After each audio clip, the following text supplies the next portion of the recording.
Да, объясните нам популярно, как внесение изменений в 10-й раздел Конституции Украины поможет приблизить деоккупацию полуострова? По-перше, реалізація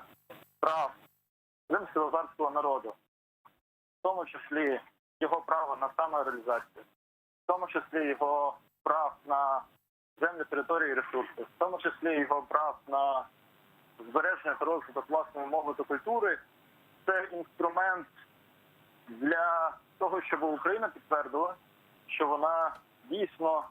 знаходиться в клубі держав, які поважають права народів, які поважають права корінних народів. Це по-перше. По-друге, це дійсно є інструментом для деокупації Криму, тому що, незважаючи на те, що з позиції міжнародного права, з позиції українського національного права, тимчасова окупація Кримського півострову є точно незаконною, є точно такою, що суперечить праву, незважаючи на це, Російська Федерація намагається використати так званий моральний аргумент того, що, незважаючи на все вищесказане, місцеве населення виступає зараз нібито. Тобто для того, щоб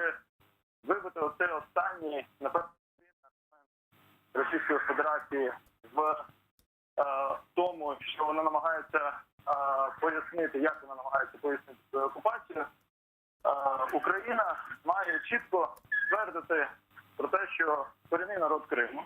той єдиний суб'єкт, який має право на територіальне самовизначення на Кримському півострові,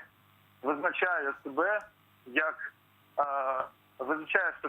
як інтегральну частину України і визначає Кримський півострів як його невіддільну територію.